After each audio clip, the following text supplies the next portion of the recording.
Berikut adalah teks yang telah diperpanjang dan diterjemahkan ke dalam bahasa Indonesia. Setelah dia meninggal, Teresa mengungkapkan misteri mengerikan yang memukau masyarakat. Sedikit orang yang menarik perhatian sebanyak dia.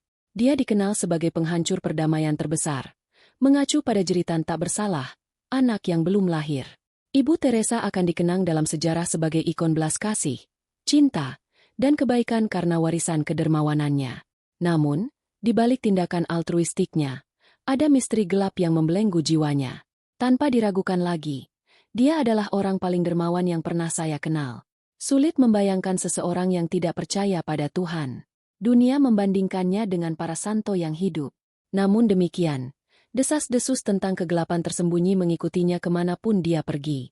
Dan sebelum kematiannya, dia mengungkapkan sesuatu yang mengerikan yang mengguncang fondasi warisannya.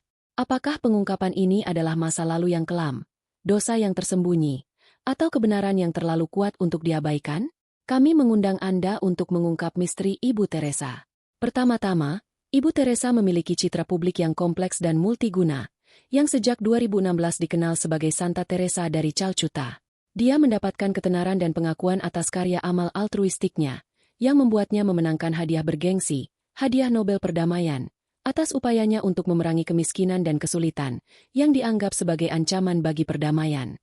Sepanjang hidupnya, dia dipuji dan diakui dengan banyak penghargaan dan gelar kehormatan, dan sering ditempatkan di antara orang-orang yang paling dihormati di dunia. Banyak umat Katolik yang menghormatinya, memberinya status santo dan mencari perantaraannya. Namun, bersama dengan pujian, Ibu Teresa juga menghadapi kritik yang signifikan. Beberapa orang mengungkapkan kekhawatiran tentang standar perawatan medis yang disediakan oleh organisasinya. Tuduhan muncul bahwa beberapa pembaptisan dilakukan secara paksa di ranjang kematian, dan dia dituduh memiliki hubungan dengan kolonialisme, rasisme, dan tokoh publik kontroversial. Meskipun kontroversi ini, dia tetap diam. Namun demikian, sebelum dia meninggal, dia memecah kebisuan dan mengungkapkan misteri yang mengerikan. Perjalanan Ibu Teresa ke India dimulai dengan kelahirannya, dengan nama Anje Zegonshe Bojashiu, pada 26 Agustus 1910, di Skopje, Kekaisaran Ottoman saat itu. Dia dibaptis sehari setelah kelahirannya dan kemudian menetapkan tanggal 27 Agustus sebagai hari ulang tahunnya yang sebenarnya. Ibu Teresa adalah anak bungsu dari Nicole dan Drana File Bojashiu. Ayahnya, yang terlibat dalam politik komunitas Albania, meninggal pada tahun 1919, ketika dia baru berusia 8 tahun. Sejak usia muda, Ibu Teresa terpesona oleh kisah para misionaris dan pengabdian diri mereka yang mereka lakukan di Bengal. Pada usia 12 tahun, dia memutuskan untuk mendedikasikan hidupnya pada urusan keagamaan, dan keputusan yang teguh itu semakin kuat pada 15 Agustus 1928, ketika dia berdoa di kuil Madonna Putih di Letnic, tempat yang sering dia kunjungi. Pada usia 18 tahun, pada tahun 1928, Teresa memulai ziarah yang akan mengubah hidupnya selamanya. Dia mengucapkan selamat tinggal pada kampung halamannya dan memulai perjalanan ke biara Loreto di Rat Farham, Irlandia. Tujuannya adalah untuk belajar bahasa Inggris, bahasa pengajaran bagi suster Loreto di India, tempat dia ingin menjadi misionaris. Sayangnya, selama tinggal itu adalah perpisahan yang permanen. Teresa tidak pernah melihat ibunya atau saudara perempuannya lagi.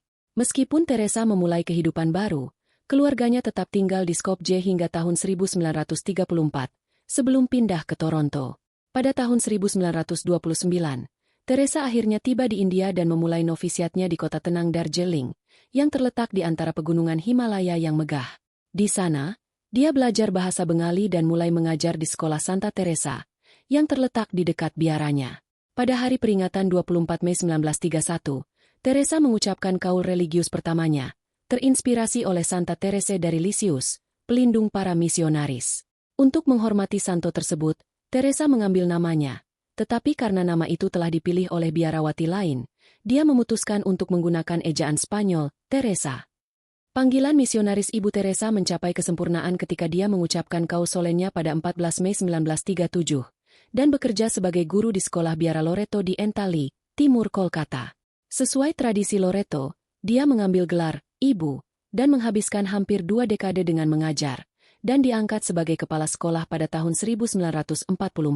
Terlepas dari kecintaannya pada mengajar, Ibu Teresa semakin prihatin dengan kemiskinan besar yang dia saksikan di Kolkata. Bencana kelaparan mengerikan di Bengal pada tahun 1943 dan kekerasan selama hari aksi langsung pada Agustus 1946 semakin meningkatkan keinginannya untuk membantu mereka yang membutuhkan. Selama perjalanan kereta api ke Darjeeling pada tahun 1946, Ibu Teresa merasakan panggilan batin yang kuat untuk melayani orang miskin di India atas nama Yesus.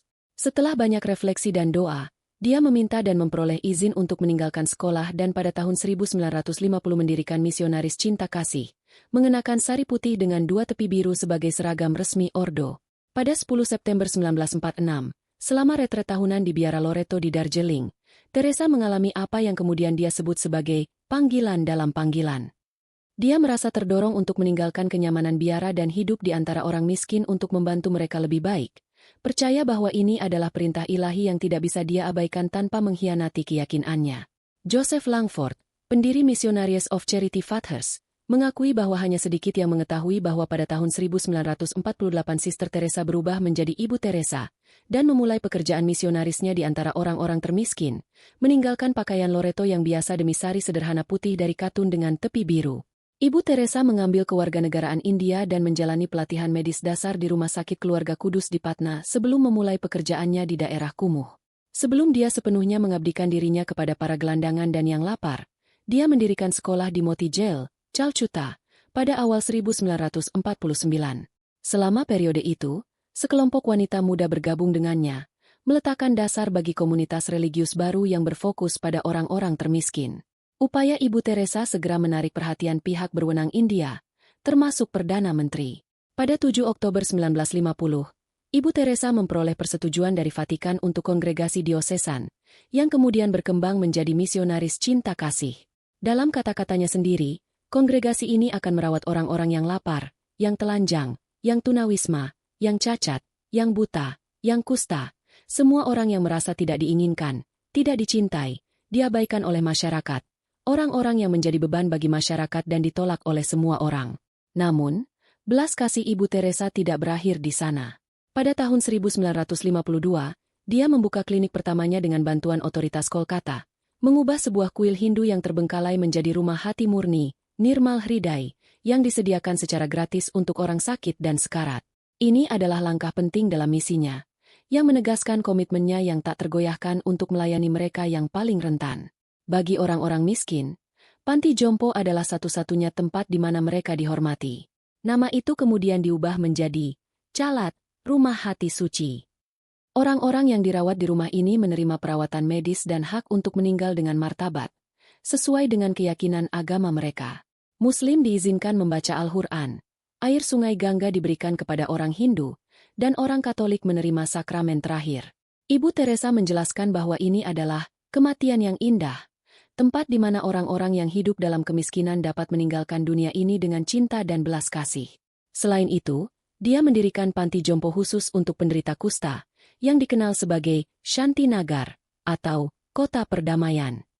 Misionaris Cinta Kasih, organisasi yang didirikan oleh Ibu Teresa, mendirikan pusat-pusat medis di seluruh Kolkata untuk menyediakan perawatan medis, perban, dan makanan bagi mereka.